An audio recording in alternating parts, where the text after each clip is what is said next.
I ducked under the awning of the Sapphire Lounge, shaking water from my jacket as Thursday night traffic splashed through puddles behind me. 2 weeks. That's how long it had been since I'd walked out of Ryan's apartment for the last time, and I was finally starting to breathe again.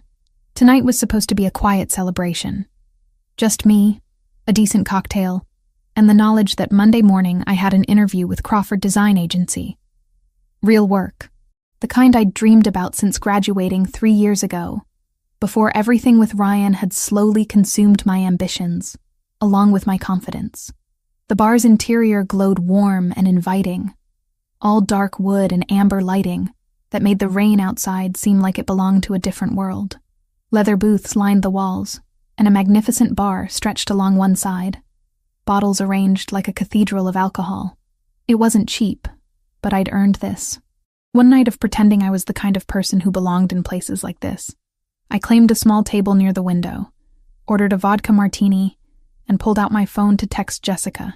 She'd been my rock through the breakup, listening to me cry at 3 a.m, reminding me that leaving was the right choice even when loneliness made me doubt. Got the interview confirmed for Monday. Celebrating at fancy bar. Wish you were here instead of saving lives. Her response came immediately. You better get that job. I want details tomorrow. Stay safe. Love you. The martini arrived, perfectly chilled, the glass frosted. I raised it to myself in a silent toast and took that first sip, savoring the clean burn. That's when I saw him. Ryan stood in the entrance, water dripping from his coat, scanning the room. My stomach dropped. This couldn't be coincidence. The Sapphire Lounge was miles from his usual haunts, nowhere near his apartment or his office. He'd followed me here, or worse. He'd been tracking me somehow. Our eyes met across the crowded space. His face did that thing it always did, rearranging itself from whatever he'd actually been feeling into that practiced expression of wounded concern. He started walking toward me, and I considered running. But running would mean going back out into that rain, walking alone to the subway, and he'd just follow. At least here there were witnesses. Megan. He slid into the chair across from me without being invited. I've been trying to reach you. I blocked your number, Ryan. That should have been a clear message. We need to talk. His voice carried that edge of desperation I'd learned to recognize. You can't just throw away 2 years without at least hearing me out. Every instinct screamed at me to leave. But something stubborn rose up. Some need to prove I wasn't afraid of him anymore. One drink. You say what you need to say, and then you leave me alone. Permanently. He ordered bourbon, neat. The bartender brought it quickly, and Ryan settled back in his chair like we were old friends catching up instead of what we actually were. A woman trying to escape, and the man who couldn't let her go. I was only half listening to his practiced apologies when I became aware of someone watching us. Not the casual glances you get in crowded bars, but focused attention that made the hair on my arms stand up. In a corner booth sat 4 men, clearly in the middle of some business discussion. Papers spread on their table, voices low and serious. But one of them, the one who commanded the space even while sitting still, had his attention on our table, on me. He was striking in a way that made my breath catch. Dark hair swept back, strong jawline, expensive charcoal suit that fit him like it had been made specifically for his broad shoulders. But it was his eyes that held me. Light brown, almost amber, and utterly focused. I looked away quickly, heat rising to my face. Ryan was still talking, oblivious. I'm going to the restroom, I said, cutting him off mid-sentence. I needed distance, needed to think. Maybe I could slip out the back, avoid this whole situation. The bathroom was mercifully empty. I gripped the marble sink, staring at my reflection. My mascara had smudged slightly from the rain. My hair was a mess. What was I doing? I should have left the moment Ryan walked in. I fixed my makeup, took several deep breaths, and headed back out. The atmosphere in the bar had changed. I felt it before I understood it. Conversations seemed quieter. People's attention subtly shifted towards something happening near my table. Ryan sat alone, looking increasingly uncomfortable. But standing beside my table, holding my martini glass in his hand, was the man who'd been watching me earlier. Up close, he was even more imposing. Tall, easily over 6 feet, with the kind of controlled power that suggested he could be very dangerous if he chose. Anthony, a broad-shouldered man who'd been sitting at the corner booth, now stood near the bar, positioned like he was ready to move fast if needed. Another of the men from that booth had shifted to block the main exit. Whatever was happening, it had been coordinated with military precision. I approached slowly, confusion warring with alarm. "What's going on?"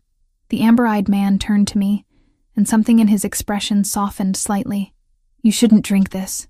His voice was deep, cultured, with the barest hint of an accent I couldn't place. "Your companion added something to it while you were gone." The words took a moment to register. Then ice flooded my veins. "What?" Ryan had gone pale, sweat beading on his forehead. "I don't know what he's talking about. He's crazy. Megan, let's just go. Sit down." The command wasn't loud, but it cut through the space like a blade. Ryan sat. "I watched you." The man's attention never left Ryan now. "The moment she walked away, you pulled something from your pocket. Small bottle. You poured it into her drink and stirred it with her cocktail spoon. Did you think no one would notice?" My hands were shaking. "Ryan, what did you do?" "Nothing, he's lying." "Megan, please, you know me." The amber-eyed man set my glass down on the table with deliberate care. "If it's nothing, then you won't mind proving it. Drink." The entire bar had gone silent. Every eye was on our table. "I'm not drinking her martini," Ryan stammered. "That's ridiculous." "Then I'll call the police." The man pulled out his phone. "Explain to them why you drugged someone's beverage in a crowded establishment with multiple witnesses." Anthony moved closer, a wall of muscle. The man blocking the exit crossed his arms. Ryan looked around desperately, searching for an ally, an escape route. He found neither. "Fine." Ryan's voice cracked. "Fine, I'll take a sip. This is insane. There's nothing in it." He reached for the glass with trembling fingers. The amber-eyed man kept his phone ready, his expression carved from stone. Ryan lifted the martini to his lips, and I saw the exact moment he realized he was trapped. His hand shook so badly some of the liquid spilled. "All of it," the man said quietly. "If you put it in her drink, you can drink it yourself." The threat in his tone was unmistakable. Ryan looked at Anthony, at the other men positioned around the bar, at the stranger who had somehow taken complete control of the situation. Then he looked at me, and I saw fear in his eyes.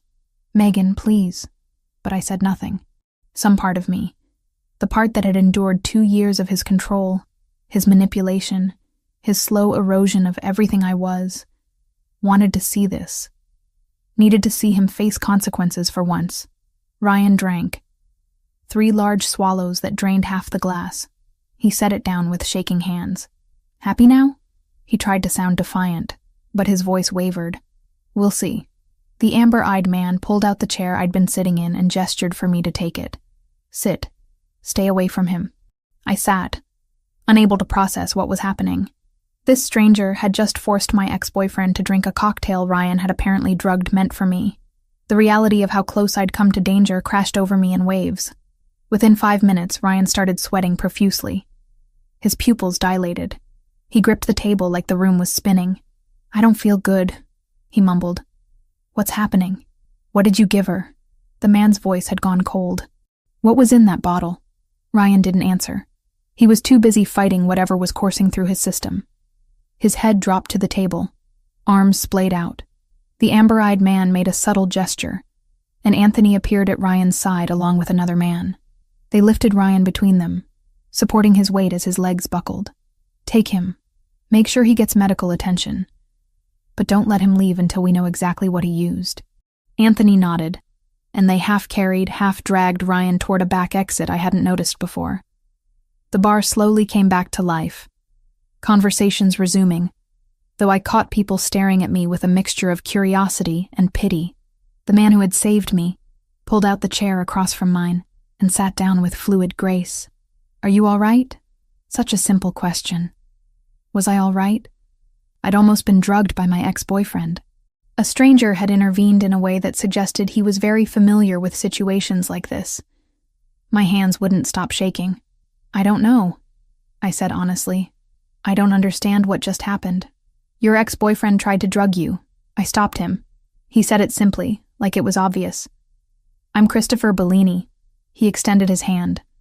I shook it automatically. His grip was warm, firm. Megan Turner. Megan. He said my name like he was testing how it felt. Were you planning to drink that entire martini? The question made me nauseous. I was celebrating. I have a job interview Monday. I thought... My voice broke slightly. I thought I was finally moving on. Something flickered in Christopher's amber eyes. Not quite sympathy, but understanding. You are moving on. You just had a very close call first. A bartender appeared with a glass of water, which I accepted gratefully.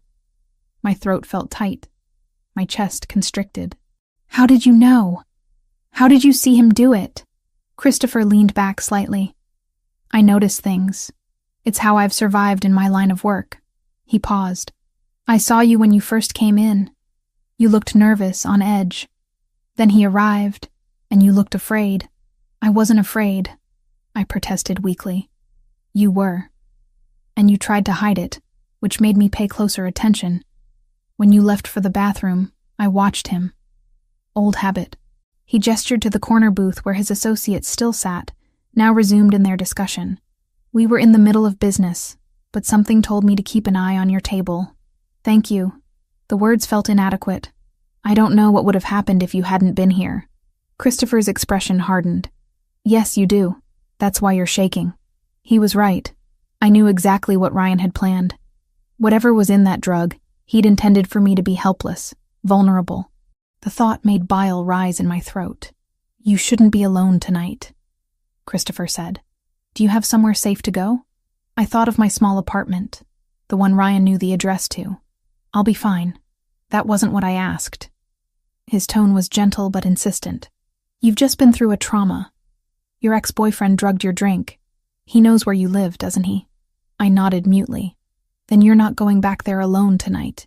Christopher pulled out his phone and typed something quickly. I have a secure apartment in the city. You can stay there. No strings, no expectations. Just safety until you figure out your next move. Every warning bell in my head went off. I didn't know this man. He might have saved me, but accepting his offer felt like trading one dangerous situation for another. As if reading my thoughts, Christopher added, I'll have Anthony, my associate who helped remove your ex, stay on guard. You'll have the apartment to yourself. I won't even be there. Why would you do this for a stranger?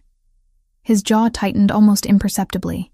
Let's just say I have personal reasons for despising men who hurt women. And you're not safe alone tonight. You know it. I know it. He was right. I did know it.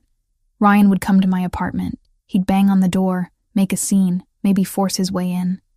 The thought of facing him alone after what he'd just tried to do terrified me. Okay, I whispered. Just for tonight. Christopher stood, offering his hand to help me up. I'll take you there myself. Christopher's car was nothing like I expected. Sleek black exterior, yes, but inside it felt more like a mobile office than a vehicle. Leather seats that adjusted to my body, ambient lighting that didn't hurt my traumatized eyes, and a privacy partition between us and the driver that Christopher left down. Anthony sat in the passenger seat, silent but vigilant. Every few minutes his eyes scanned the mirrors, the streets, checking for threats I wouldn't have known to look for. Where are we going? I asked, my voice sounding small in the spacious interior. I have an apartment in the financial district, Christopher said. Secure building doorman, cameras. You'll be safe there. I should have protested more. Should have insisted on going home, called a friend, done anything other than get into a stranger's car. But my body felt disconnected from my brain, shock settling into my bones like winter cold. Why would you do this? The question came out sharper than I intended. You don't know me. For all you know, this could be some elaborate setup. Christopher's expression didn't change. If you were setting me up, you wouldn't look like you're 2 seconds from throwing up. And your hands wouldn't be shaking like that. I looked down. He was right. My hands trembled in my lap, despite my attempts to still them. I told you, he continued. I have personal reasons for intervening when men hurt women. My sister Sophia was 23 when her boyfriend killed her. Beat her to death in their apartment while neighbors heard and did nothing. His jaw tightened. I was out of the country on business. By the time I got back, she'd been dead for 3 days. The pain in his voice was raw, immediate, despite years having passed. "I'm sorry," I whispered. "So am I. Every day." He looked out the window at the passing city. "After that, I made a promise. Any man in my sphere of influence who lays hands on a woman answers to me. Your ex-boyfriend just became my problem whether he likes it or not." The car pulled up to a gleaming high-rise, all glass and steel reaching toward the cloudy sky. A doorman in a crisp uniform immediately opened my door. "Mr. Bellini, welcome back." "Thank you, Marcus. This is Ms. Turner. She'll be staying in the guest apartment. Make sure she's added to the access list." "Of course, sir." I followed Christopher through a lobby that belonged in an architectural magazine. Marble floors, modern art on the walls, a fountain in the center that made soothing water sounds. The elevator required a key card to access, and Christopher used one from his wallet before pressing the button for the 15th floor. "You live here?" I asked. "I own the building. I live on the 20th floor. The apartment you'll be using is kept for business associates who need discretion." The word discretion sent a chill through me. What kind of business required that level of secrecy? The elevator doors opened directly into an apartment, not a hallway. My confusion must have shown because Christopher explained, "Each floor from 15 up is a single residence. More security, more privacy." The space was beautiful in an understated way. Hardwood floors, floor-to-ceiling windows offering a view of the city, furniture that looked expensive but comfortable. Everything in shades of cream and gray, masculine but not oppressively so. "Bedroom through there," Christopher pointed. "Bathroom is en suite. Kitchen's fully stocked. There's a phone by the bed that connects directly to building security and to my personal line." I walked to the windows, looking out at the city lights. Somewhere out there, Ryan was recovering from the drugs he'd meant for me. The thought made me nauseous. "I've called a doctor," Christopher said, pulling out his phone. "He should be here in about 20 minutes. Just to make sure you didn't ingest anything before I stopped you." "I didn't drink any of it. Better to be certain." Anthony appeared in the doorway. "Perimeter's secure. Building security is aware of the situation. I'll be stationed outside the elevator." "Thank you, Anthony." Christopher turned to me. "He'll be here all night. You're completely safe." After Anthony left, silence stretched between us. Christopher remained standing, hands in his pockets, clearly unsure whether to leave me alone or stay. I was equally uncertain what I wanted. "You said you manage businesses," I finally said. "What kind of businesses?" He studied me for a long moment. "Several restaurants, a few nightclubs, import and export operations, real estate development, security consulting. And the less legal ones?" A ghost of a smile touched his lips. "You're direct. I appreciate that." He moved to sit on the sofa, gesturing for me to take the chair across from him. "My family has been in certain lines of work for 3 generations. I inherited those responsibilities along with the legitimate businesses. I try to keep things as clean as possible, but I operate in a world where clean is relative." "So you're in the Mafia?" I said it plainly, needing to hear it confirmed. "That's a loaded term. I prefer to think of it as running a family business with unconventional methods." He leaned back. "Does that frighten you?" It should have. Everything about this situation should have terrified me. But sitting in that quiet apartment, looking at the man who'd saved me from something horrible, I felt oddly calm. Right now, I'm more frightened of Ryan than I am of you. Good, because you should be. The substance he used, we'll know more once it's analyzed, but based on how quickly he reacted, it was likely GHB or something similar. Date rape drug. He planned to assault you tonight, Megan. Hearing it said so plainly made the room spin slightly. We dated for 2 years. He never. I stopped, corrected myself. He was controlling, manipulative, but he never physically hurt me. Drugging someone is physical assault. What he planned to do after you were incapacitated would have been rape. Christopher's voice was gentle, but firm. You need to understand the danger you were in. A knock at the door interrupted us. Christopher rose to answer it, returning with a man in his 60s carrying a medical bag. "Megan, this is Dr. Harrison. He's going to examine you." The examination was quick and professional. Dr. Harrison checked my vitals, drew blood for testing, asked questions about what I'd consumed that evening. Through it all, Christopher waited in the kitchen, giving us privacy but remaining close. "You're perfectly healthy," Dr. Harrison concluded. "No signs that you ingested anything harmful. The blood work will confirm, but I'm confident you'll be fine physically. Emotionally, you've experienced a trauma. I'd recommend speaking with someone, a therapist who specializes in assault cases." After he left, Christopher returned with 2 glasses of water. "Are you hungry? I can have food brought up." I couldn't eat. My stomach still felt like a clenched fist. "But I should call my friend. She'll be worried." "Of course. Use any phone you'd like." I pulled out my cell phone, realizing it was nearly 11. Jessica would be at the hospital, starting her shift.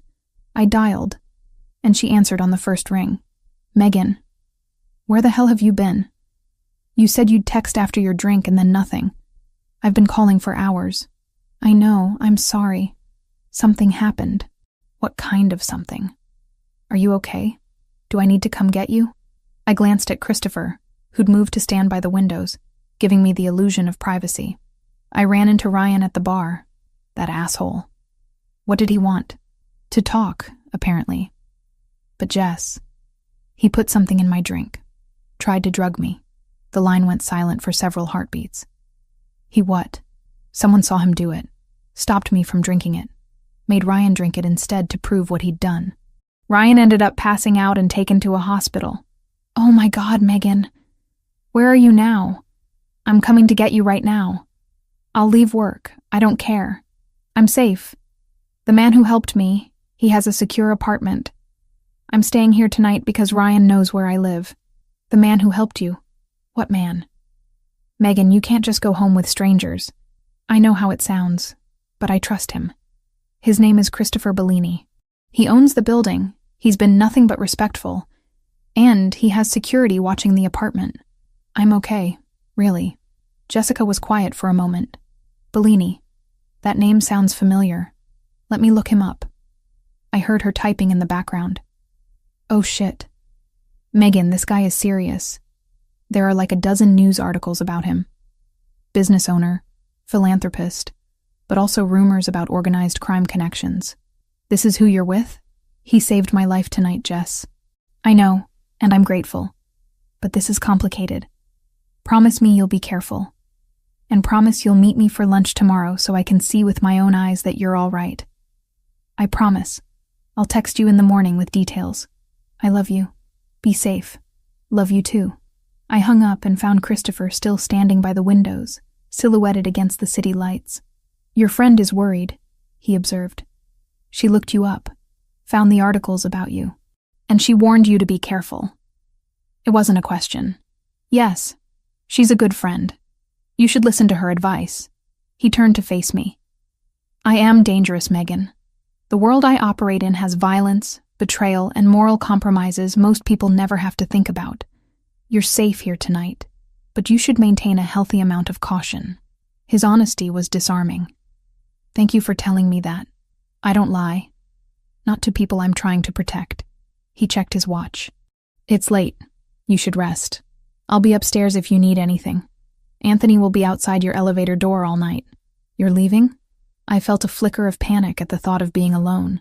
"Would you prefer I stay?" I should have said no. Should have maintained boundaries. Instead, I nodded. Christopher settled back onto the sofa. "Then I'll stay until you fall asleep. Take the bedroom, get comfortable. I'll be right here." I retreated to the bedroom, finding pajamas laid out on the bed along with new toiletries in the bathroom. Everything exactly my size, which should have been creepy, but instead felt like Christopher paid attention to details that mattered. After changing and washing my face, I returned to the bedroom, leaving the door slightly ajar. I could see Christopher through the gap, laptop open now, working on something while keeping his promise to stay. "Christopher," I called out softly. "Yes?" "Earlier in the bar, you said you noticed me when I first came in. Why?" A pause. "You looked like someone trying very hard to convince herself she was happy. I recognize that expression. I've worn it myself. Are you happy now?" Another pause. Longer this time. "I'm working on it. Sleep, Megan. Tomorrow will be clearer." I lay in the unfamiliar bed, in the apartment of a man who was either my savior or a different kind of danger, and somehow felt safer than I had in months. Through the gap in the door, I could see Christopher working, a silent guardian against the darkness outside and the trauma trying to overwhelm me. Tomorrow I'd have to face what Ryan had tried to do, what it meant for my safety, how to move forward.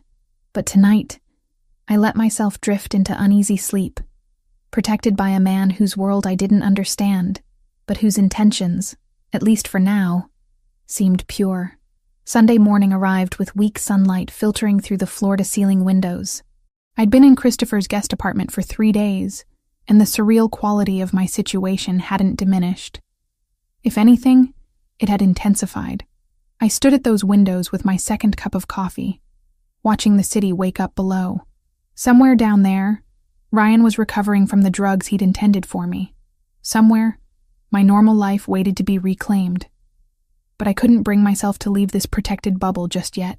Christopher had visited each morning, always professional, always checking if I needed anything. We'd fallen into an odd routine. He'd arrive around 8, bring pastries from a bakery nearby, sit at the kitchen counter while I ate, and we'd talk. Not about heavy things, not about Ryan or the Mafia or danger. Instead, we discussed books, movies, the architecture of the city, safe topics that let us learn each other without diving too deep. But today felt different. Today I needed answers. I'd spent half the night on my laptop, searching Christopher Bellini's name.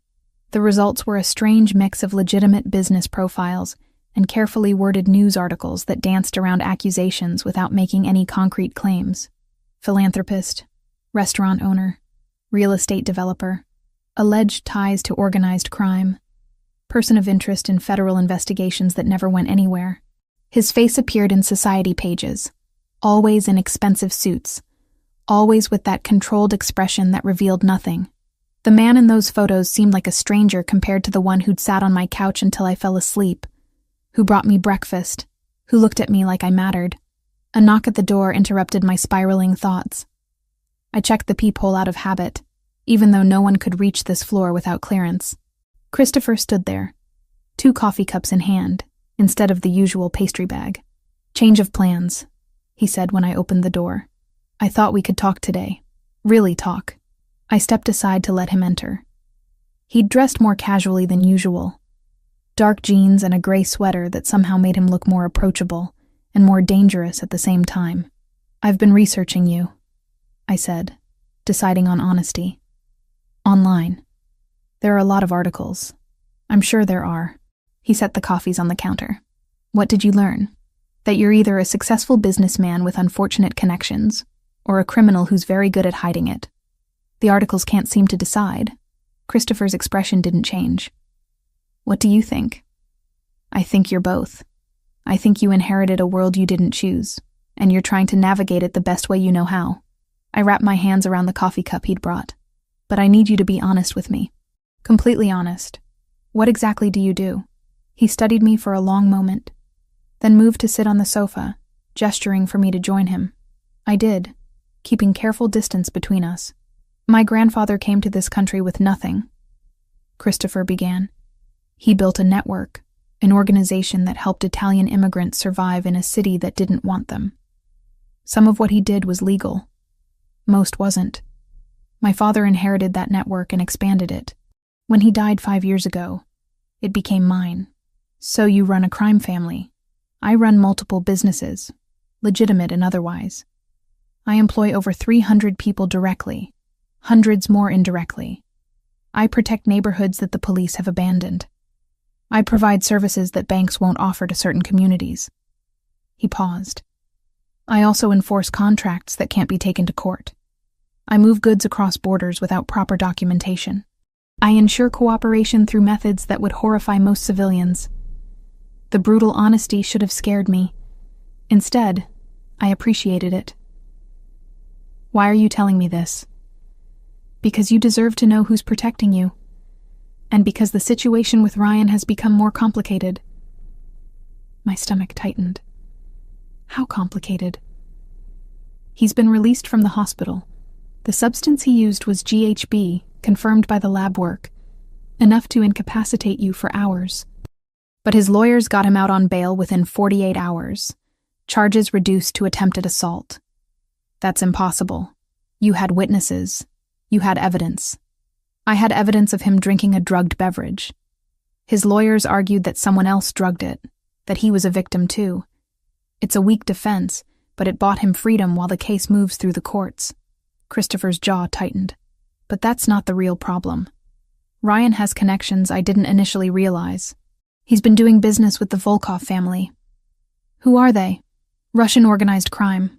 They've been trying to expand their territory into areas my family controls. Ryan's been serving as a middleman for some of their money laundering operations. He's small time in their world, but he's connected. The implications crashed over me. They'll protect him. They already are. And worse. Ryan knows you're important to me now. He saw my reaction. Saw how I intervened. The Volkovs could try to use you as leverage against me. I stood abruptly, pacing to the windows. So I'm what? Collateral damage in some mob war? You're a complication they'll try to exploit if given the chance. Christopher remained seated, his voice calm. Which is why I think you should consider relocating temporarily. I have properties out of state where you'd be completely safe. New identity, financial support, everything you'd need. No. The word came out sharp, definite. Megan, be reasonable. The danger is real. I spent 2 years making myself smaller for Ryan. Changing what I wore, who I saw, how I spoke. I finally broke free, and now you want me to disappear? I turned to face him. I have a job interview tomorrow morning. Crawford Design Agency. It's the opportunity I've been working toward for 3 years.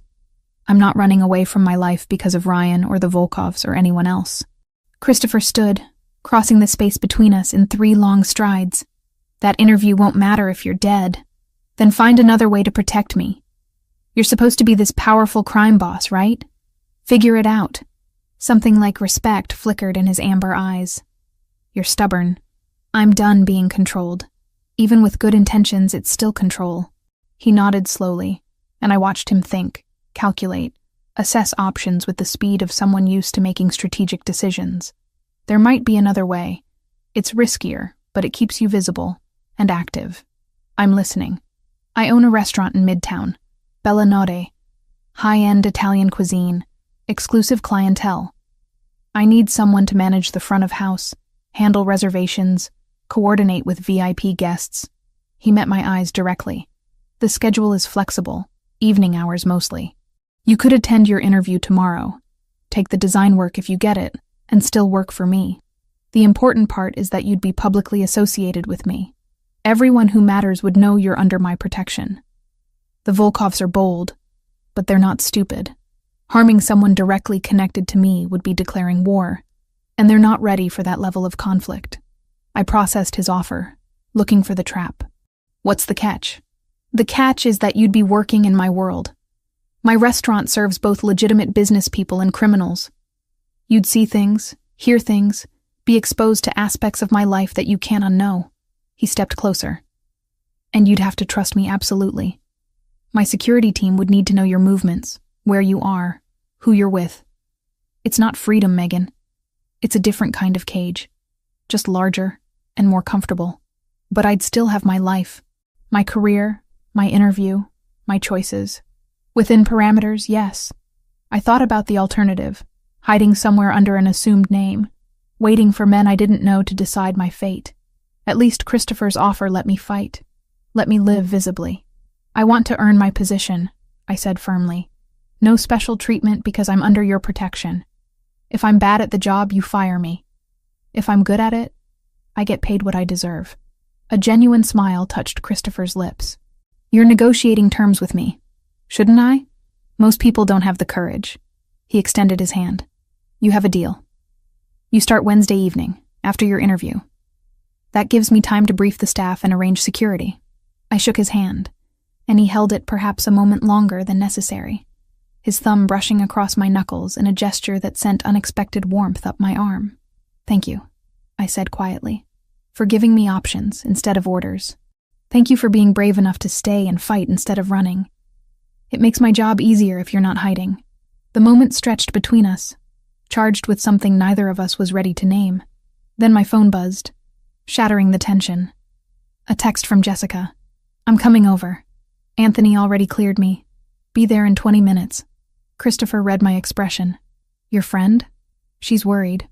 She wanted to come sooner, but I kept putting her off. "I think she's afraid you've kidnapped me or something." "She's protective. That's good." He moved toward the door. "I'll give you privacy. But Megan, when you tell her about the restaurant job, be prepared for resistance. She's going to try to talk you out of it." "How do you know?" "Because it's what a good friend should do. Listen to her concerns. They'll probably be valid." After he left, I straightened the apartment, nervous about Jessica's visit in a way I couldn't quite explain.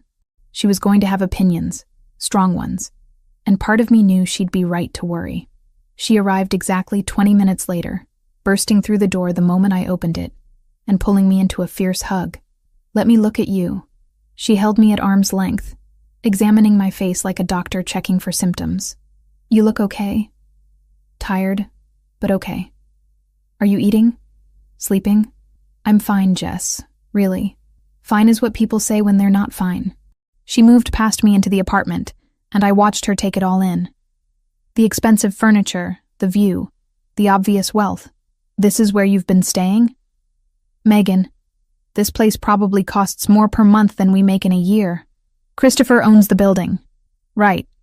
Christopher Bellini, the maybe mobster who swept in and saved you." She turned to face me, worry etched in every line of her face. "I've been reading about him, Meg. Really reading. There are federal investigations, rumors about violence, connections to some seriously bad people. And you're just... what? Living in his apartment? It's complicated. Then uncomplicate it for me. Because from where I'm standing, it looks like you escaped one controlling man and jumped straight into the arms of another."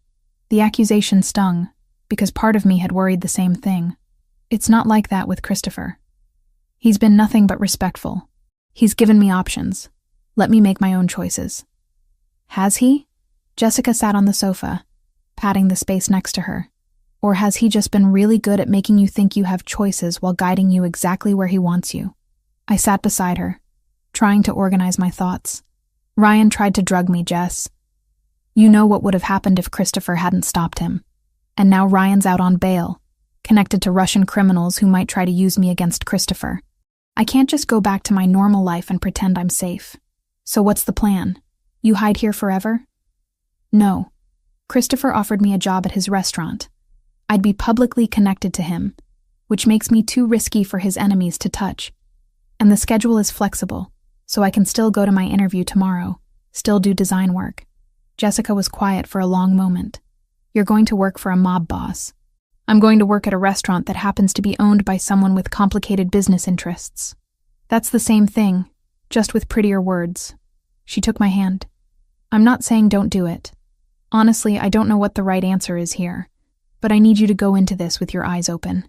Men like Christopher Bellini don't do favors without expecting something in return. Maybe not today, maybe not this month, but eventually there will be a price. I know that. I'm not naive about who he is. Aren't you, though? Her voice was gentle but firm.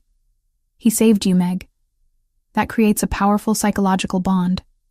Gratitude can look a lot like something else, especially when the person you're grateful to is attractive and attentive and makes you feel protected.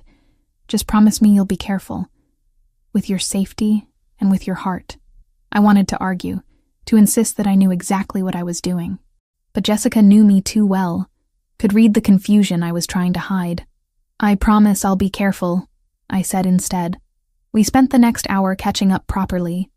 She told me about the chaos at the hospital, about the new resident who couldn't start an IV to save his life, about her ongoing battle with the scheduling supervisor. Normal life stuff that felt both comforting and surreal given my current circumstances. When she finally left, with multiple promises that I'd call her every day and meet for lunch regularly, the apartment felt emptier than before. I had Christopher's offer, Jessica's warnings, and my interview tomorrow. 3 different directions pulling at me, and I'd have to find a way to navigate all of them without losing myself in the process.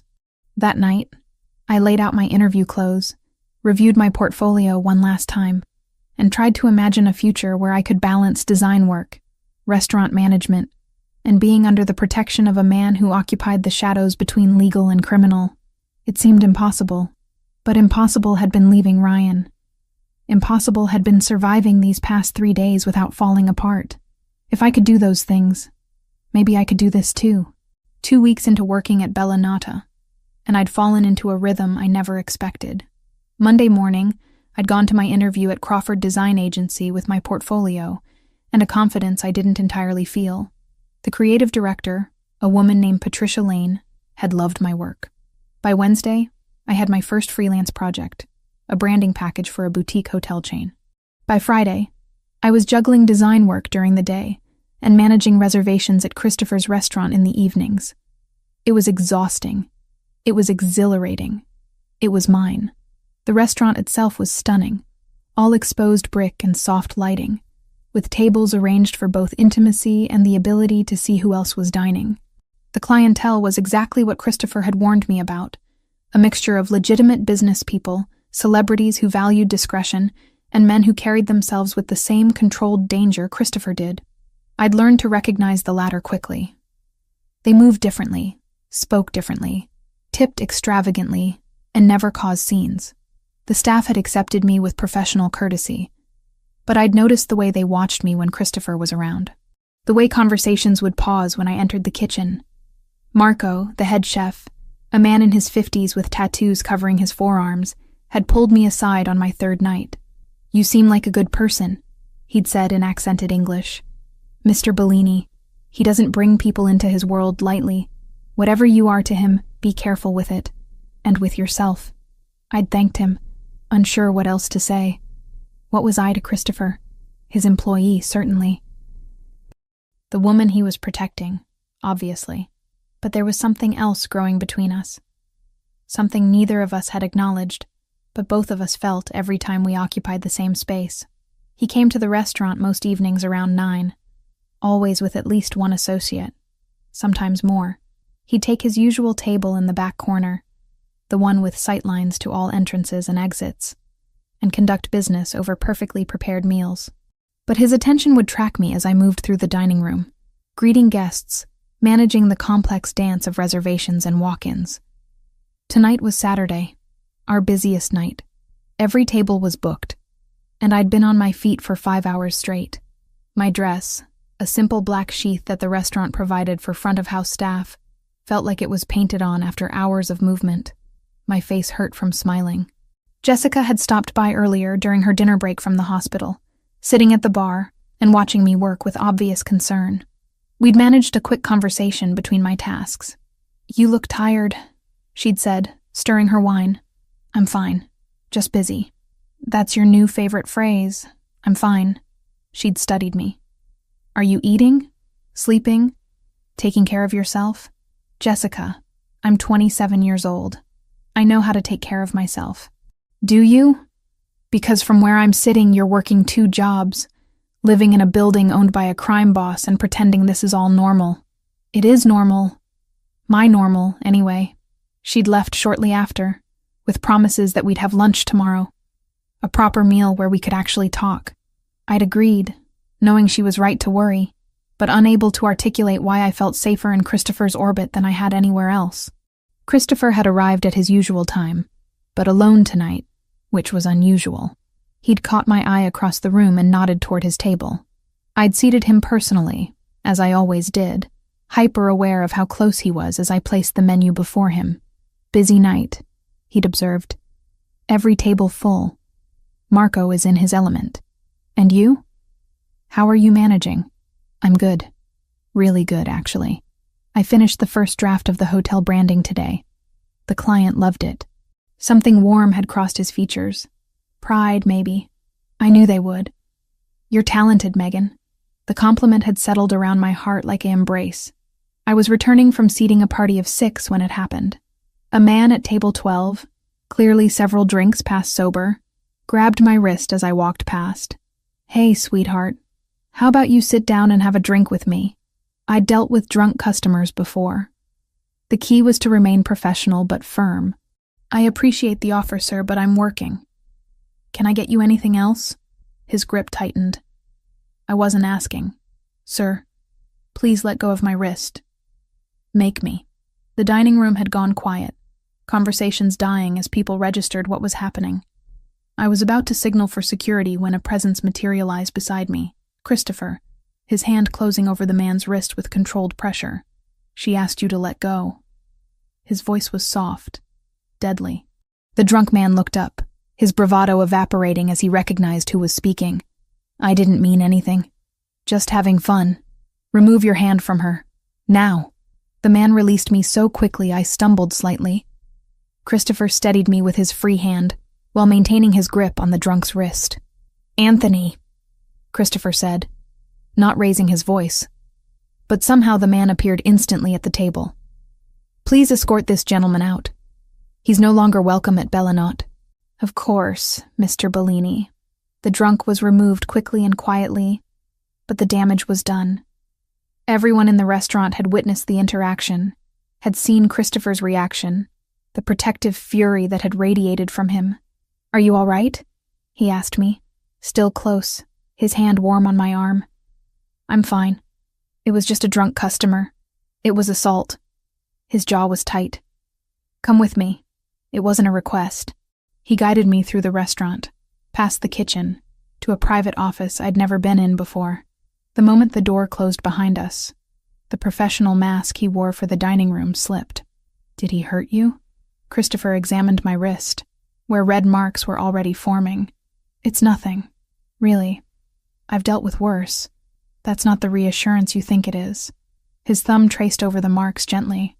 You shouldn't have to deal with any of it. We were standing too close. I could feel the heat of him. Smell the subtle cologne he wore.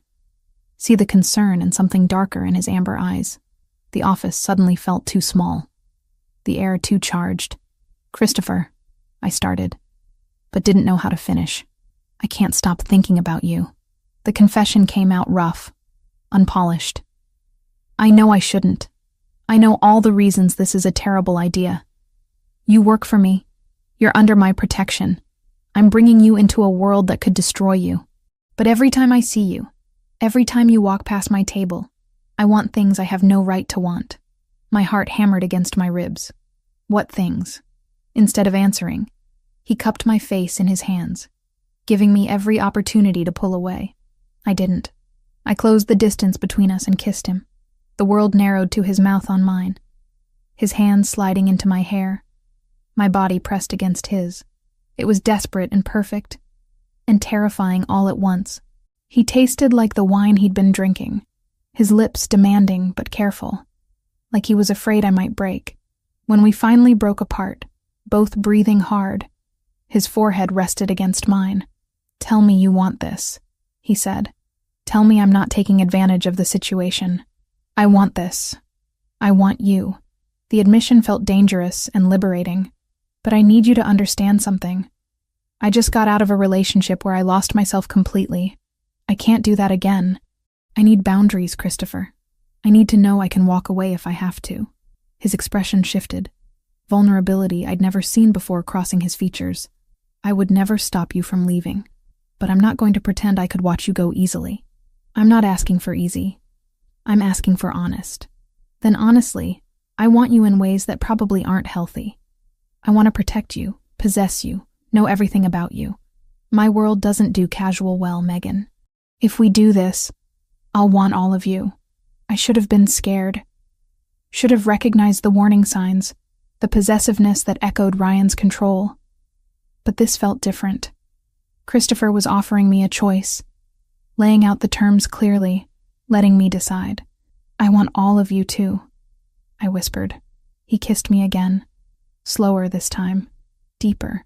His hands mapped my body through my dress while mine explored the muscles beneath his shirt. We lost track of time, lost in each other until a discreet knock at the door reminded us where we were. Mr. Bellini, Anthony's voice came through. Marco is asking about Ms. Turner. Christopher pulled back, his breathing uneven. Tell him she'll be out shortly. He helped me straighten my dress, fix my hair, return to some semblance of professional appearance. But his eyes held promises of things unfinished. Have dinner with me tomorrow, he said. My family's house. I want you to meet my mother.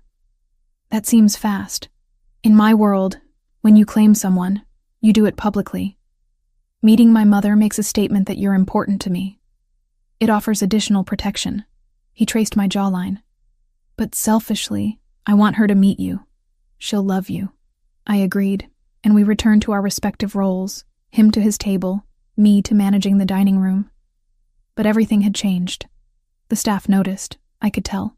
The way Christopher watched me had shifted from protective to possessive. The way I moved through the space carried new confidence, the certainty of being wanted. The rest of the evening passed in a blur. When the restaurant finally closed at midnight, Christopher walked me to the car where Anthony waited to drive me back to the apartment. "Tomorrow at 1, Christopher said, opening the car door for me. "I'll pick you up. I'll be ready." He kissed me once more, brief but intense, before stepping back. "Sleep well, Megan." As the car pulled away, I watched him through the rear window, standing on the sidewalk in the glow of streetlights, hands in his pockets, looking like every dangerous promise I'd ever been warned about. And I was diving in head first. Consequences be damned. 1 month had slipped by since that first kiss in Christopher's office. 1 month of stolen moments between restaurant shifts and design projects, of learning what it meant to be with someone who occupied both legitimate business and shadowy underworld. 1 month of falling deeper into something that terrified and exhilarated me in equal measure. I was at Christopher's penthouse apartment for the first time, a space that reflected him perfectly. Minimalist but comfortable, expensive without being ostentatious, with security features I'd learned not to ask too many questions about. We'd just finished dinner, something Christopher had cooked himself, pasta carbonara that rivaled anything Marco made at the restaurant. "You're distracted," I observed, watching him stare at his phone with an expression I'd come to recognize. Business. The kind that put that hard edge in his amber eyes. He set the phone down deliberately. "Ryan made bail this morning." My stomach dropped. I'd known it was coming. His lawyers had been working the system. But knowing and experiencing were different things. How? Expensive attorneys who know which judges to approach. The charges were reduced from attempted drugging to simple assault. He'll likely get probation and mandatory counseling if it even goes to trial. Christopher's voice was controlled, but anger simmered beneath. Someone inside the prosecutor's office is being paid to look the other way. By the Volkovs? Almost certainly. He stood, pacing to the windows overlooking the city. But that's not the worst of it. My people intercepted communications between Ryan and his Volkov handlers. They're planning something, Megan. Something specific. The way he said it made my blood run cold. What kind of something? Christopher turned to face me, and I saw genuine fear in his expression for the first time. "There's a charity gala in 2 weeks. The Children's Hospital fundraiser you mentioned wanting to attend because your design client is sponsoring a table. The Volkovs know about it. They're planning to grab you there, use you to force concessions from me about territory disputes." I processed this information, my mind immediately jumping to logistics. "So we don't go. Problem solved." It's not that simple. If they're planning this, they'll plan something else. The specific event doesn't matter. You being in public, accessible, that's what matters to them. He crossed back to me, kneeling beside my chair so we were eye level. "I want you to move out of the guest apartment. Come stay at my estate in Westchester. It's fully secured, staff you can trust, distance from the city. You'd be safe there. For how long? As long as it takes to resolve the Volkov situation." I stood, needing distance to think. "And my work? My design projects? The restaurant? You could work remotely. Video calls, digital submissions. The restaurant can function without you for a while. So you want me to hide, to disappear. I want you alive," Christopher said sharply. "I want you safe. Is that really so unreasonable? It's a cage, Christopher. A beautiful, secure cage, but still a cage." I moved to the windows, looking out at the city I'd fought so hard to build a life in. I left Ryan because he controlled every aspect of my existence. I can't let fear of the Volkovs do the same thing. This isn't about control. It's about protection. It feels the same from where I'm standing. Silence stretched between us, heavy with frustration and fear. Finally, Christopher spoke. his voice raw. "I'm in love with you, Megan. Completely, irrationally in love with you. The thought of something happening to you, of them taking you, hurting you, using you against me, it terrifies me in ways I haven't felt since my sister died. I can't lose you." The confession should have filled me with joy. Instead, it filled me with complicated grief. "I love you too, but I won't live in hiding, Christopher. I fought too hard to reclaim my life to give it up now, even for you." "Then what do you suggest?" "Because doing nothing isn't an option." I turned to face him, an idea forming that was probably reckless but felt right. "Make me too visible to touch. You said yourself that harming someone directly connected to you would be declaring war. So make that connection undeniable. I go to the gala, to every public event, but surrounded by security. The Volkovs would have to be desperate or stupid to try something when everyone knows I'm yours. And if they are that desperate, better to face it head on than spend months looking over my shoulder." Christopher stared at me like I'd suggested we walk into a Volkov stronghold unarmed. "That's insane." "Is it? You operate in a world of power dynamics and calculated risks. What sends a stronger message? Me hiding like I'm afraid? Or me standing beside you publicly, showing everyone that your enemies can't intimidate you into protecting what's yours?" He was silent for a long moment, and I could see him working through the strategic implications. "It's incredibly risky. Everything about being with you is risky. At least this way, I'm an active participant instead of a protected possession. You'd be a target. I'm already a target. This way, I'm a target that's too expensive to hit." Christopher ran his hands through his hair, a rare gesture of frustration. "If we do this, there are conditions, non-negotiable ones." "I'm listening. You learn self-defense, real training, not just basic awareness. Anthony will work with you daily. You learn escape protocols, how to recognize threats, how to buy yourself time if something goes wrong." "Agreed. You don't go anywhere without security, ever, even if it feels excessive or annoying or like you're being watched. Your life is more important than your privacy. As long as the security is professional, not invasive. I won't have someone monitoring my phone calls or reading my emails. Fair." He moved closer, his hands framing my face. "And you tell me immediately if you change your mind, if this becomes too much, if you want out. No judgment, no argument. Your safety and well-being come first, always." The genuine concern in his voice undid something in my chest. "I promise. Then we do it your way. But Megan, if something happens to you because I agreed to this, I'll never forgive myself. Nothing will happen. We'll be careful, smart, together." He kissed me then, desperate and claiming, like he was trying to memorize every detail. When we finally broke apart, he rested his forehead against mine. "You're the bravest person I know, or the most stubborn. I haven't decided which. Can it be both?" The ghost of a smile touched his lips. "With you, it usually is." The next morning, I called Jessica during her lunch break, needing her perspective before committing fully to the plan. "You want to do what?" Her voice carried equal parts disbelief and concern. "Christopher wants me to hide at his estate until the Volkov threat is resolved. I suggested staying visible instead, making me too connected to him for them to risk touching. Megan, that's using yourself as bait. It's using visibility as protection.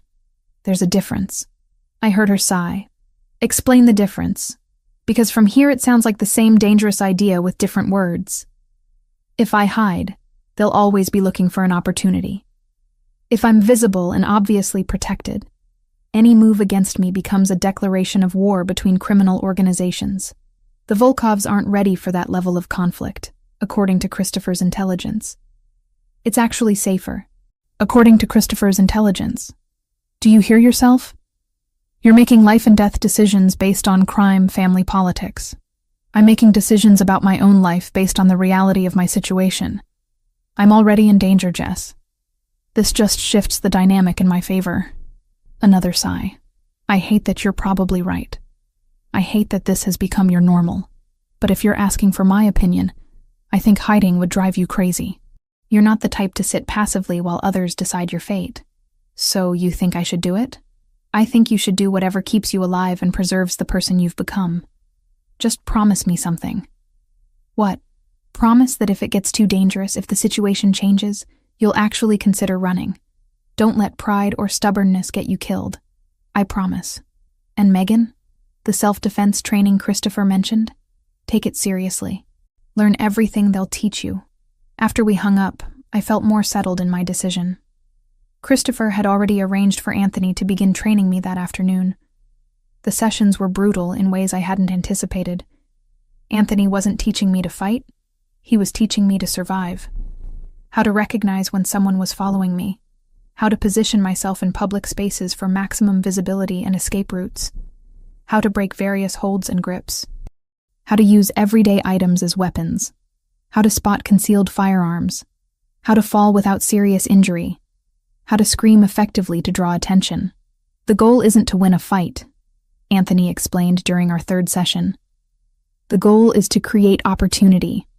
3 seconds where you can run, where you can get to safety, where help can reach you. That's all we're building. My body ached in new places every day. My reaction times improved. My awareness sharpened. I started noticing things I'd never paid attention to before. The man who'd been on the same subway car 3 days in a row.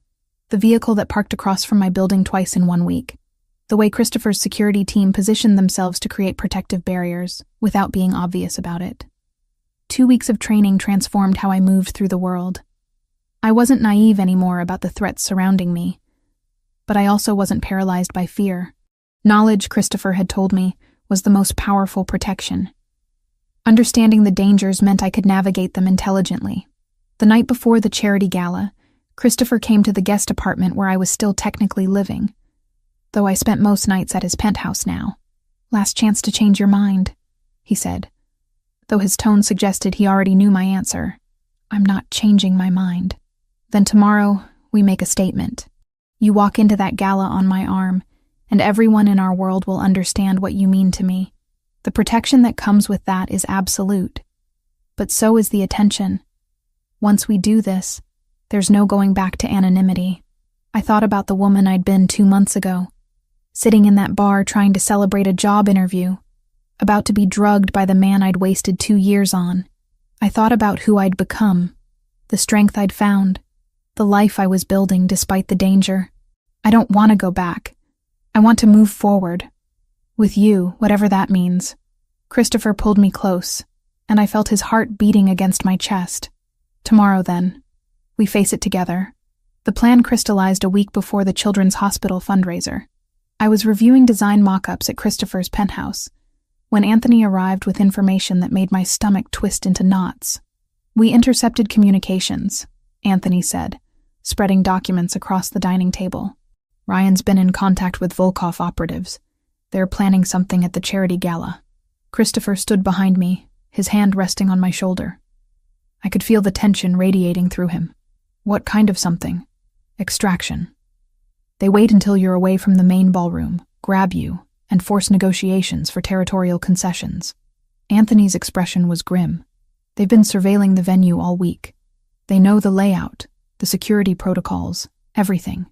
My first instinct was fear. My second was anger. "So they're using the one event I actually wanted to attend as their opportunity?"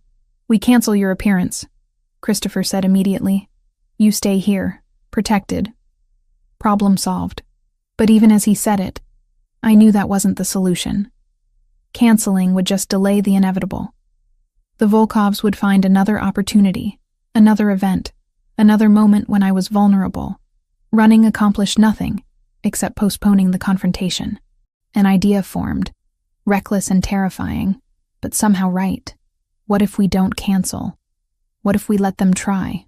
Christopher's hand tightened on my shoulder. "Absolutely not. Hear me out." I turned to face him, seeing the immediate rejection in his eyes. "They're planning to grab me when I'm alone, right? So we make sure I'm never actually alone. We control the environment, set the trap, and catch them in the act. All of them, not just Ryan. End this completely. You want to use yourself as bait." His voice had gone flat, dangerous. "I want to stop looking over my shoulder. This threat has been hanging over us for weeks. If we have advanced knowledge of their plan, we can turn it against them." Anthony studied me with something like respect. "It could work, If we position our people correctly, wire the entire venue, and ensure multiple layers of protection, we could capture the whole operation. No. Christopher's response was immediate. I won't risk her life on a gamble. It's not a gamble if we control all the variables, I argued. You have the resources, the personnel, the knowledge of their plan. That's not bait, Christopher. That's strategy.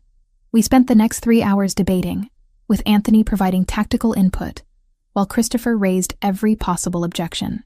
Finally, after exhausting every alternative, he agreed on conditions so strict they bordered on suffocating.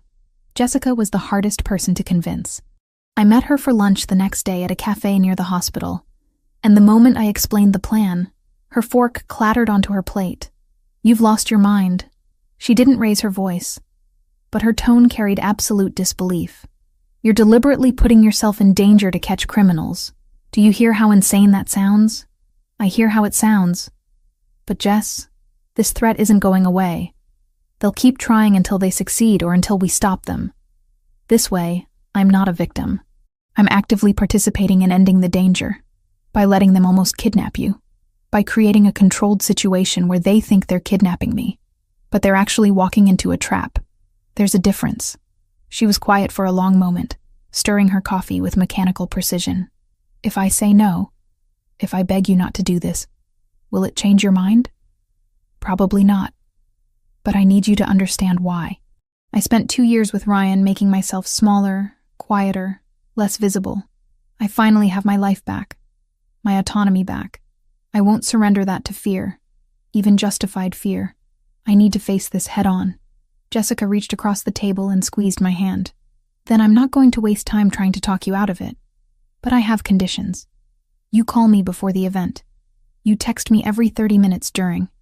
And if anything goes wrong, you get yourself out. Your pride isn't worth your life. Christopher has an entire security team. Nothing will go wrong. Famous last words. But she smiled slightly. I'll be at the hospital that night. Close enough to respond if needed. The night of the gala arrived with unseasonable cold. I dressed in an emerald green gown that Christopher had commissioned, the fabric clinging perfectly while allowing complete range of movement. Anthony had insisted on that detail during the fitting. The dress needed to look elegant, but function practically if I had to run or fight. Christopher adjusted his cufflinks in the mirror, his reflection showing none of the worry I knew he felt. Last chance, Megan.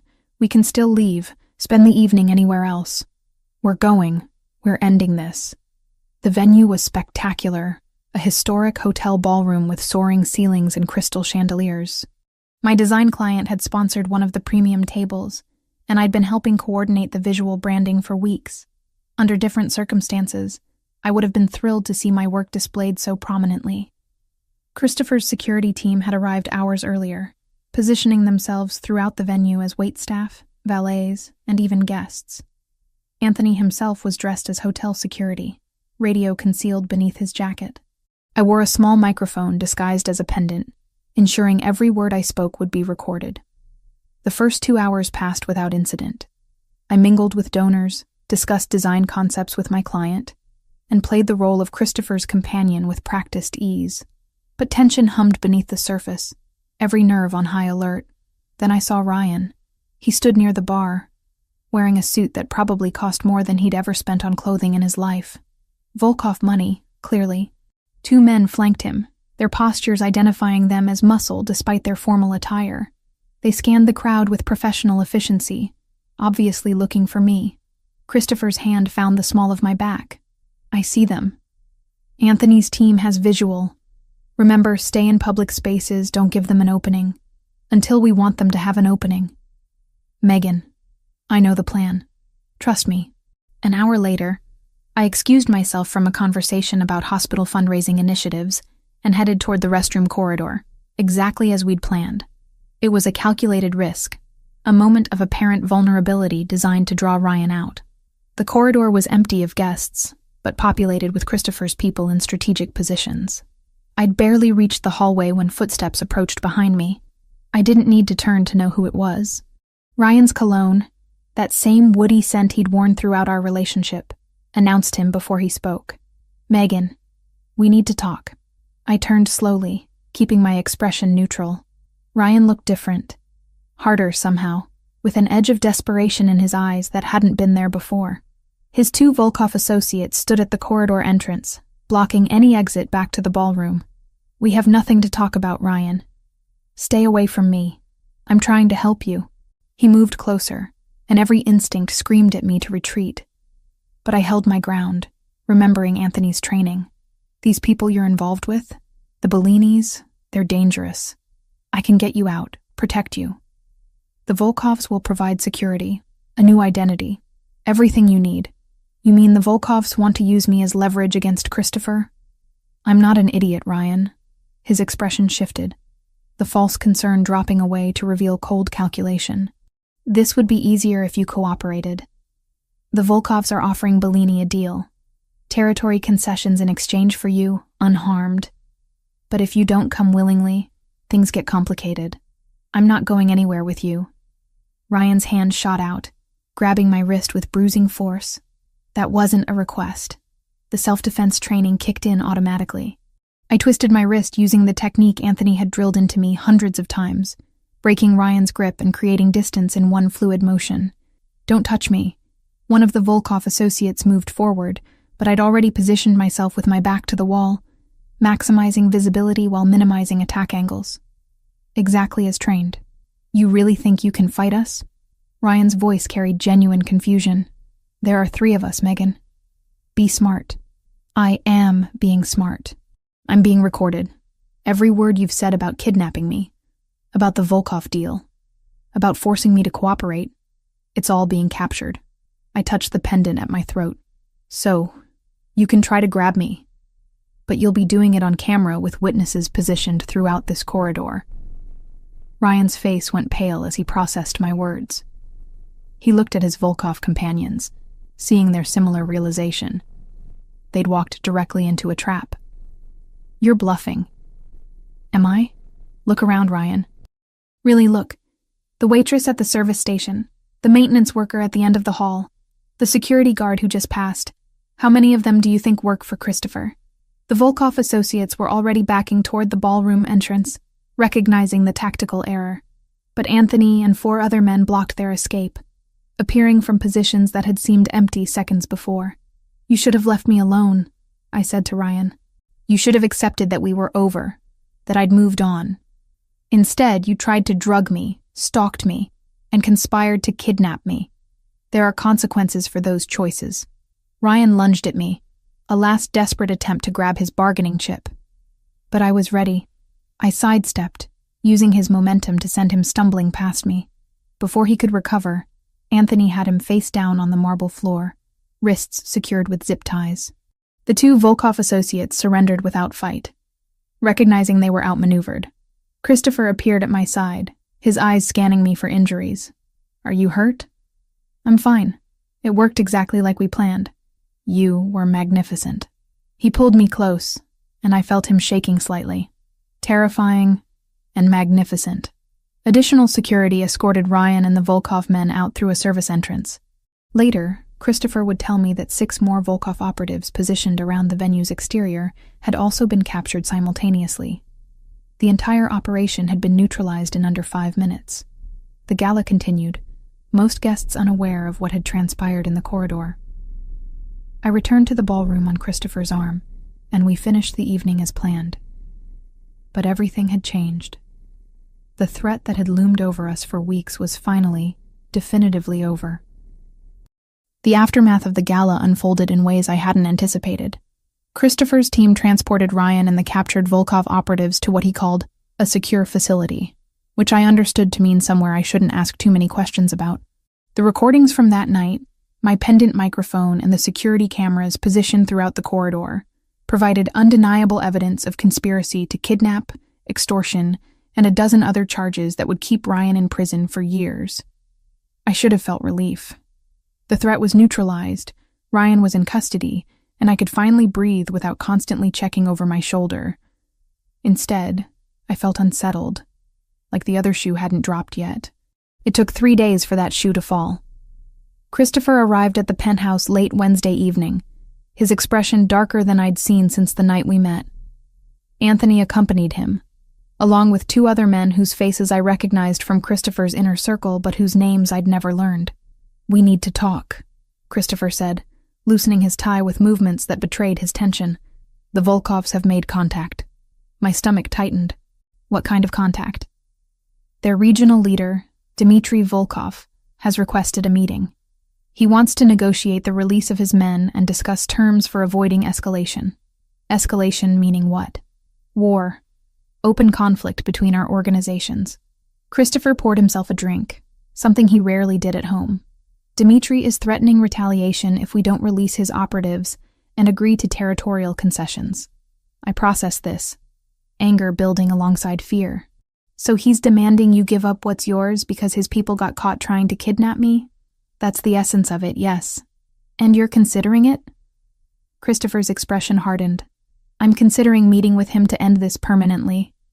We have leverage, evidence that could destroy the Volkov operations in this region. But leverage only works if you're willing to use it.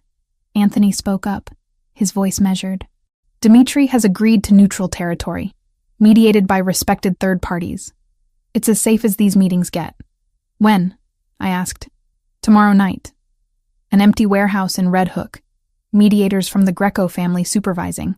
They have no stake in either side, which makes them trusted arbitrators. Something in Christopher's tone told me he was leaving out crucial information. You're going alone? I'm taking Anthony and a security detail. But not me. Absolutely not you. This is dangerous, Megan. These negotiations can turn violent without warning. The old patterns tried to assert themselves. Christopher making decisions about my safety without my input. Controlling the situation because he thought he knew best. But this wasn't Ryan's manipulation. This was Christopher genuinely trying to protect me. The difference mattered. But so did my autonomy. I'm going with you. No, Christopher, I'm the reason for this conflict.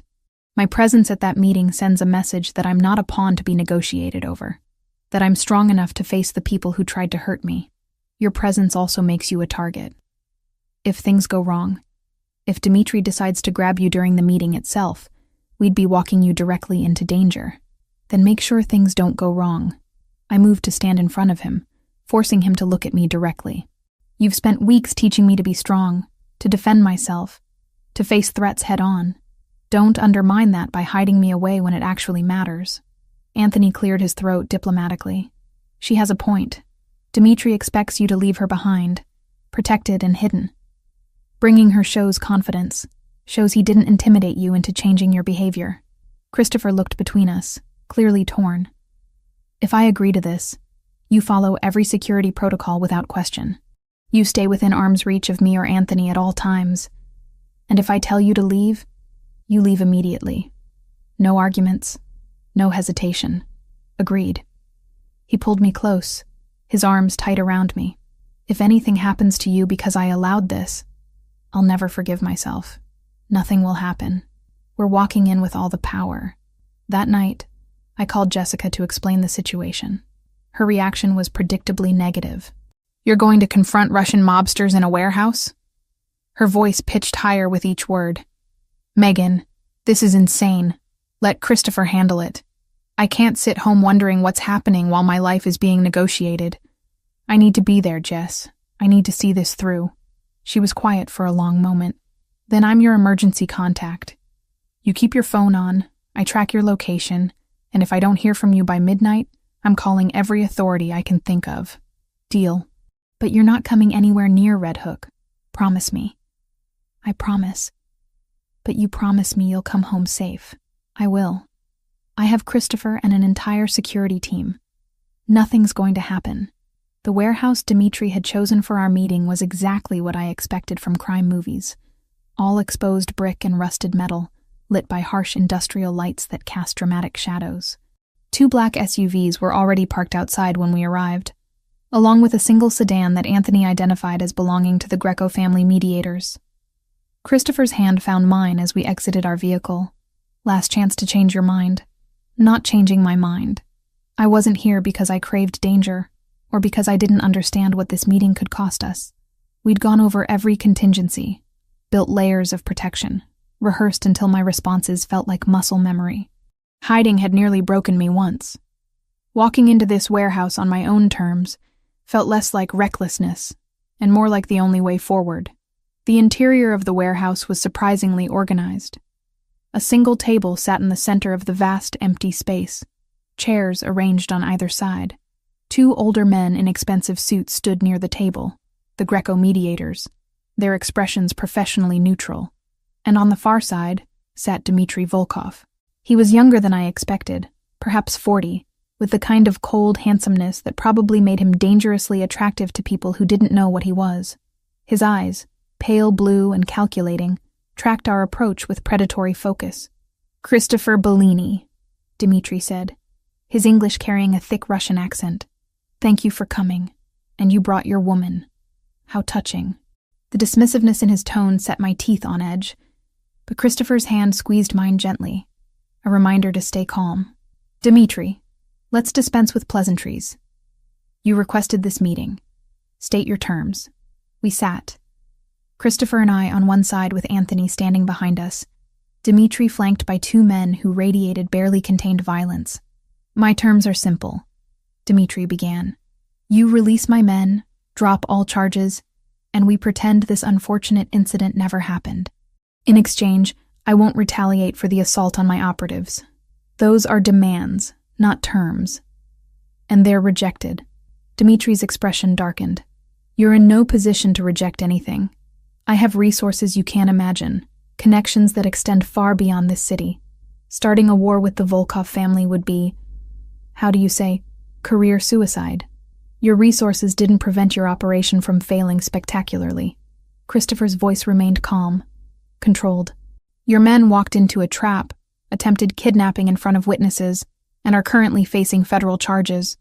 You're the one with no position to negotiate from, because you got lucky. Because your woman," Dmitry's gaze slid to me with open contempt, "happened to be smart enough to wear a wire. Such cleverness for someone so ordinary. The insult was designed to provoke, to make Christopher lose his composure. Instead, I leaned forward, meeting Dmitry's cold eyes directly. Ordinary women don't usually outsmart entire Volkov operations, do they? Maybe that says more about the quality of your people than about me." Dmitry's expression flickered with surprise. Clearly he hadn't expected me to speak. "You brought her to speak for you now, Christopher? How far the Bellini family has fallen." "I speak for myself," I said, before Christopher could respond. "And I'm curious, Dmitry. Is drugging women and using pathetic men like Ryan Cooper the standard Volkov strategy? Because if that represents your organization's capabilities, I understand why you're so desperate to negotiate. You can't afford for people to know how badly you failed." One of Dmitry's men moved forward aggressively, but the Greco-mediator raised a hand. Everyone remained seated. "Ms. Turner is well within her rights to defend herself verbally." Dmitry's jaw clenched, his pale eyes boring into me with hatred. "You have courage. Foolish courage, but courage nonetheless. Christopher, control your woman before she says something that gets her hurt. My woman doesn't need controlling." Christopher's voice dropped dangerously low. "And threatening her in my presence is the kind of mistake you don't recover from." The tension in the warehouse thickened to the point of suffocation. Anthony's hand moved subtly inside his jacket. Dmitry's men mirrored the gesture. The Greco-mediators watched with the wariness of people who'd seen negotiations turn violent before. "Enough posturing," Christopher said, pulling a tablet from his briefcase and sliding it across the table. "These are the recordings from the charity gala. Audio and video of your men attempting kidnapping, discussing territorial demands, admitting to bribing public officials. The next file contains documentation of 17 separate money laundering operations your organization runs through legitimate businesses in this city. The final file is a list of federal agents who'd very much like to see this information." Dmitry didn't touch the tablet, but his expression confirmed he understood the implications. "Here are my terms," Christopher continued. "Your people leave my territory completely. That includes all business operations, all personnel, all claims to disputed areas. You take Ryan Cooper with you, ensure he never returns to New York, and make certain he understands that any attempt to contact Megan results in his immediate execution. In exchange, this evidence stays private, locked away. never seeing the light of day. You're demanding we abandon millions in revenue.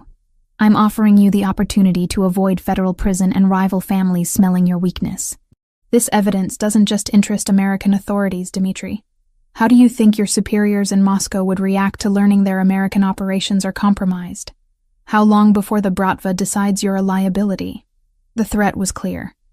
Christopher wasn't just threatening Dmitry's freedom, he was threatening his life within his own organization. And if I refuse? Dmitry's voice had lost its arrogant edge. Then this meeting ends. The files go to their respective recipients, and we deal with the consequences. Your men stay in custody, your operations collapse under federal scrutiny, and you spend what's left of your career explaining to very dangerous people how you let one ordinary woman destroy years of careful planning. I watched Dmitry process his options, seeing the moment he realized he had none. Christopher held all the leverage, all the power. This meeting was never a negotiation. It was Christopher offering terms of surrender dressed as compromise.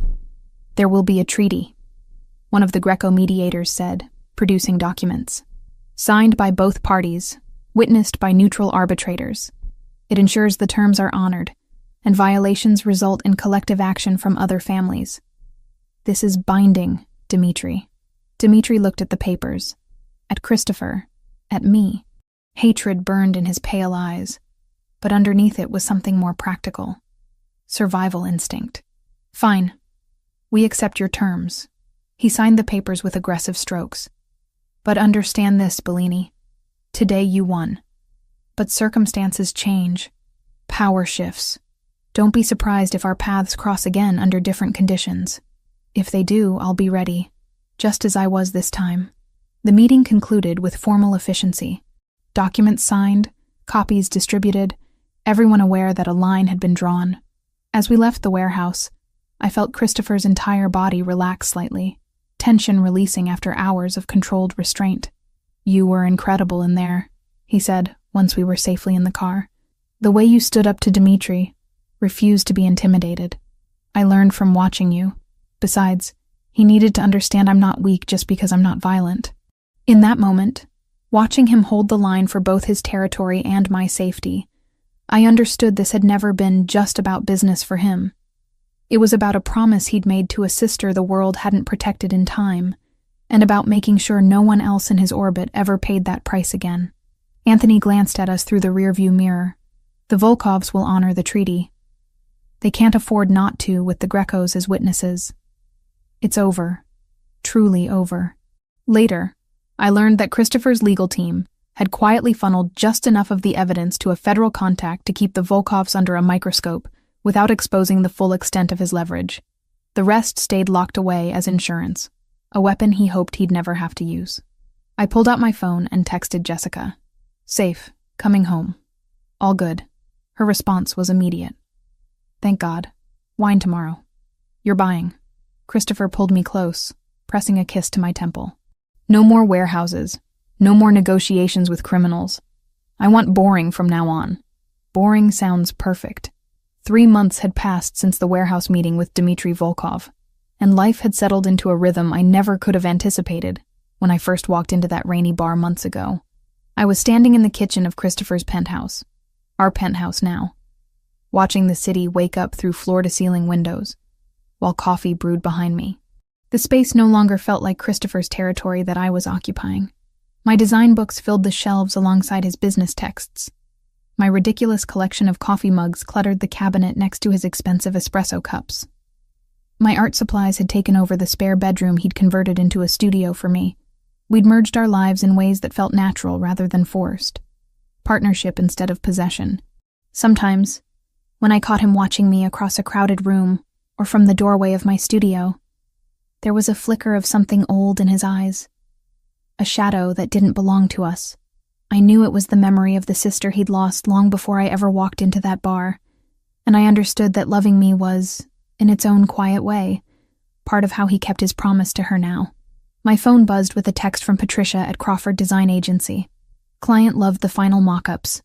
They want you for the next 3 properties. Sending contract today. I smiled, setting the phone down to pour coffee. My freelance work had exploded in the past few months.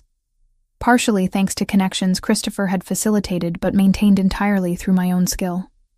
The hotel branding project had led to restaurant concepts, which led to a boutique retail chain, which led to architectural firms wanting someone who understood luxury markets. My portfolio was stronger than it had ever been, and I'd raised my rates twice. Good news? Christopher emerged from the bedroom, already dressed for the day in charcoal slacks and a white dress shirt, tie not yet knotted. Crawford wants me for 3 more properties. That's $60,000 in contracts over the next 4 months. He crossed to me, wrapping his arms around my waist from behind and pressing a kiss to my shoulder. I'm proud of you. You've built something real. We both have. I turned in his arms. Speaking of which, I need to review the quarterly reports for Bella Nada before the partner meeting tomorrow. Christopher had insisted on making me a minority partner in the restaurant 6 weeks ago, investing my share as recognition of how much I'd contributed to its success. The front-of-house operations ran more smoothly, reservations had increased by 30%, and our VIP clientele had expanded significantly. I'd earned my stake, but it still felt surreal to own part of something so established. The numbers are strong. Marco's new menu is bringing in food critics, and your reservation system has eliminated the chaos we used to deal with on weekends. Christopher's hand traced patterns on my lower back. You're good at this, Megan. Building things, creating order from chaos. I learned from watching you. He laughed softly. I mostly just threaten people until they cooperate. You actually inspire them to do better work. We fell into our morning routine, comfortable and domestic in ways that would have seemed impossible months ago. Christopher reviewed documents at the dining table while I finalized design mock-ups on my laptop. We existed in the same space without needing constant interaction, the security of knowing the other person was close. My phone rang just as I was saving my final file. Jessica's name flashed on the screen. Are we still on for lunch? She asked when I answered. Because I have news, and I need your face-to-face reaction. I'm free at 1. Meet at that Italian place near the hospital? Perfect. And Meg? Wear something nice. This is celebration-worthy news. She hung up before I could ask what we were celebrating, leaving me curious and slightly concerned. Christopher looked up from his papers. Jessica? She has news. Celebration-worthy, apparently. Anthony's been suspiciously happy lately. I'm guessing it's related. I blinked. Wait. Do you think he's going to propose? I think he already bought the ring. He asked for my blessing 2 weeks ago. And you didn't tell me? It wasn't my news to share. But yes, I gave my blessing. Anthony's a good man, and Jessica makes him better. Christopher's expression softened. She's also been good for you through all of this. I'm glad she's staying in your life. The sentiment touched me more than he probably realized. Christopher had never tried to isolate me from friends, or demand I choose between him and the relationships I'd had before. He encouraged my independence, supported my career, and genuinely liked the people I cared about. The contrast with Ryan couldn't have been starker. At 1 o'clock, I walked into the restaurant to find Jessica already seated, practically vibrating with excitement. The moment I sat down, she thrust her left hand across the table. He proposed last night. The ring was beautiful, elegant without being ostentatious, exactly what Jessica would have chosen for herself. Oh my God, Jess, congratulations. Can you believe it? Me, marrying a guy who works for the mob.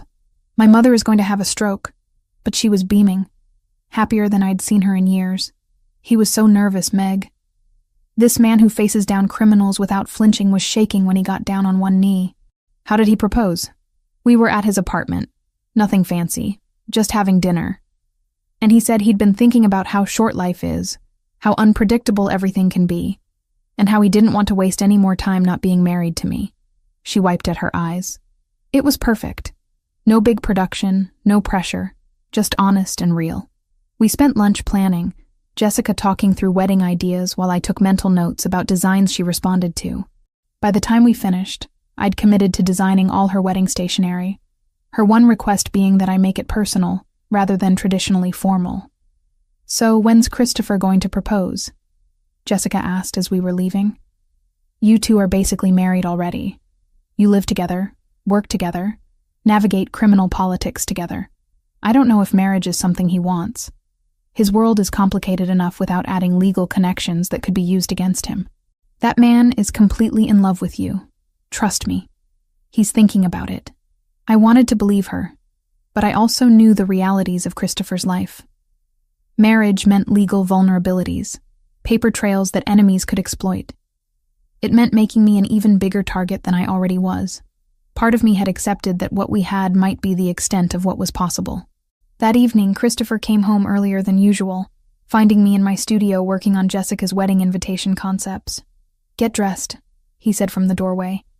"Something nice but comfortable. I want to take you somewhere." "Where are we going?" "It's a surprise. Trust me." An hour later, we pulled up outside the Sapphire Lounge, the bar where everything had started.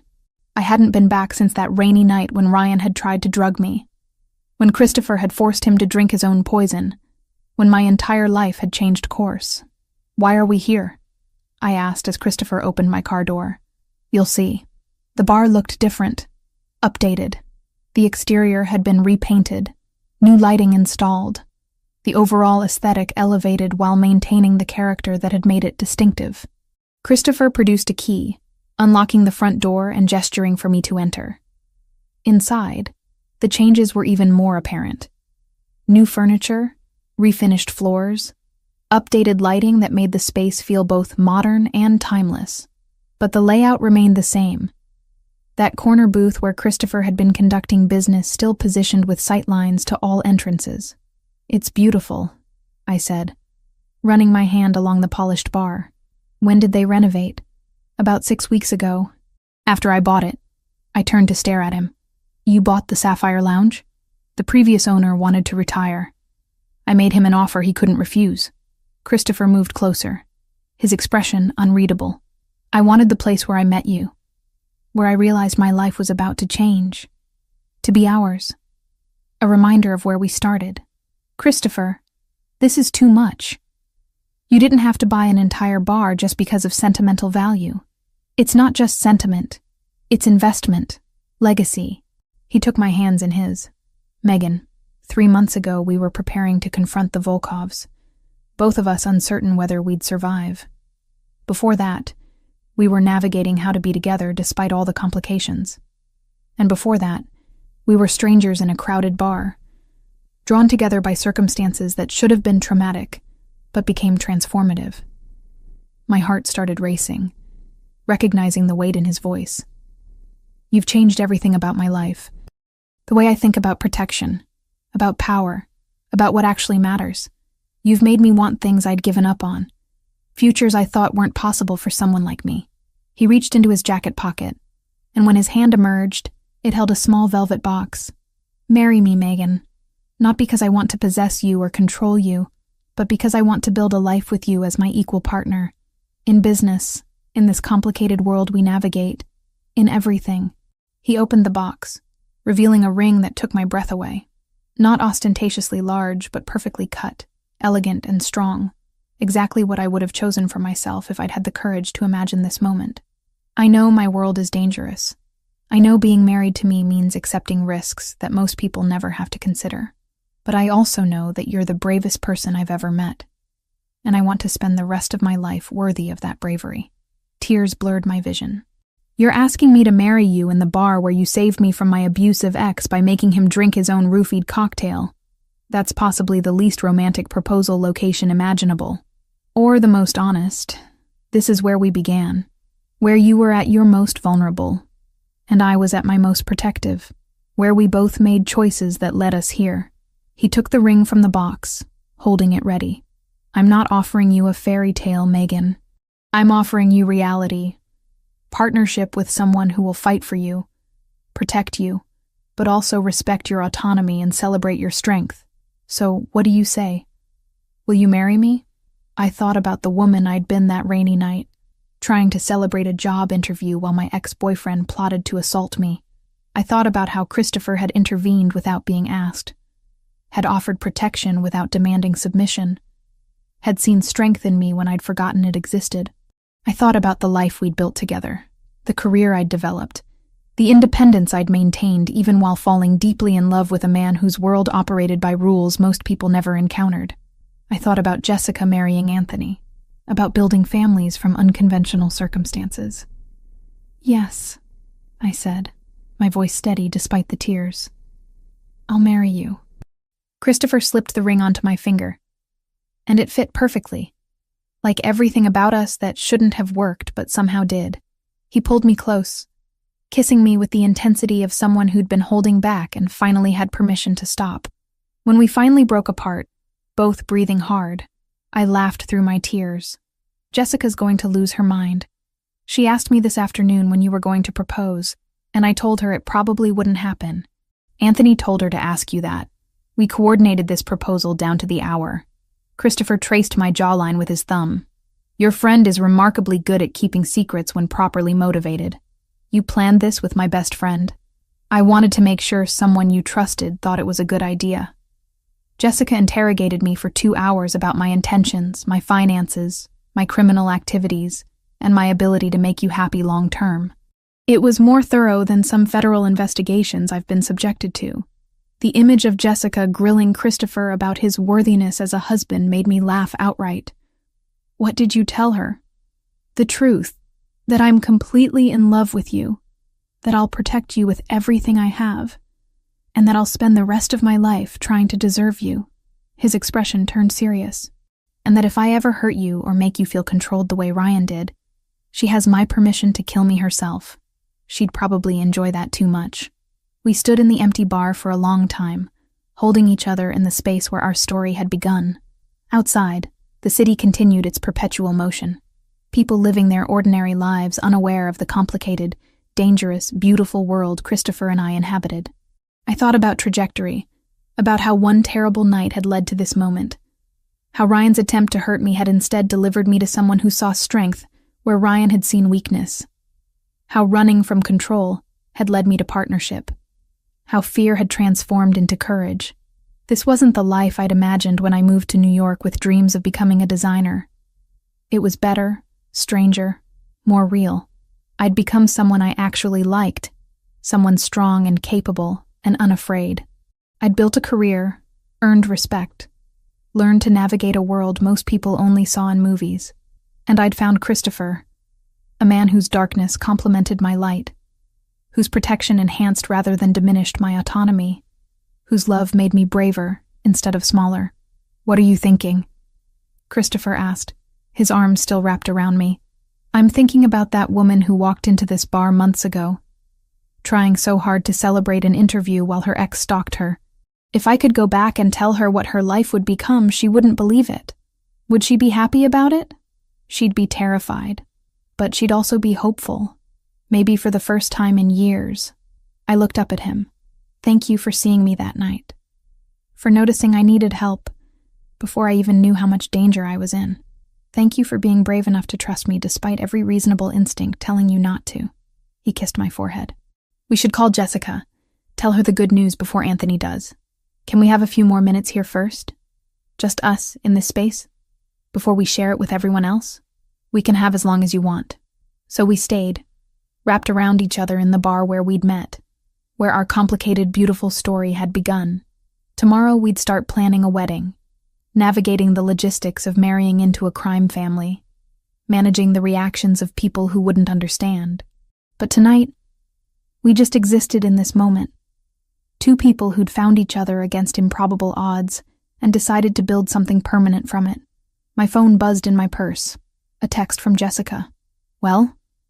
I pulled it out, typed a quick response. "He proposed." I said yes. Her reply came instantly. "Finally. Dinner tomorrow, all 4 of us. I want details." Christopher read over my shoulder and smiled. "Anthony's going to be insufferable about being right." What was he right about? He bet me 3 months ago that we'd be engaged before Christmas. I told him it was too soon. "You were planning this for 3 months?"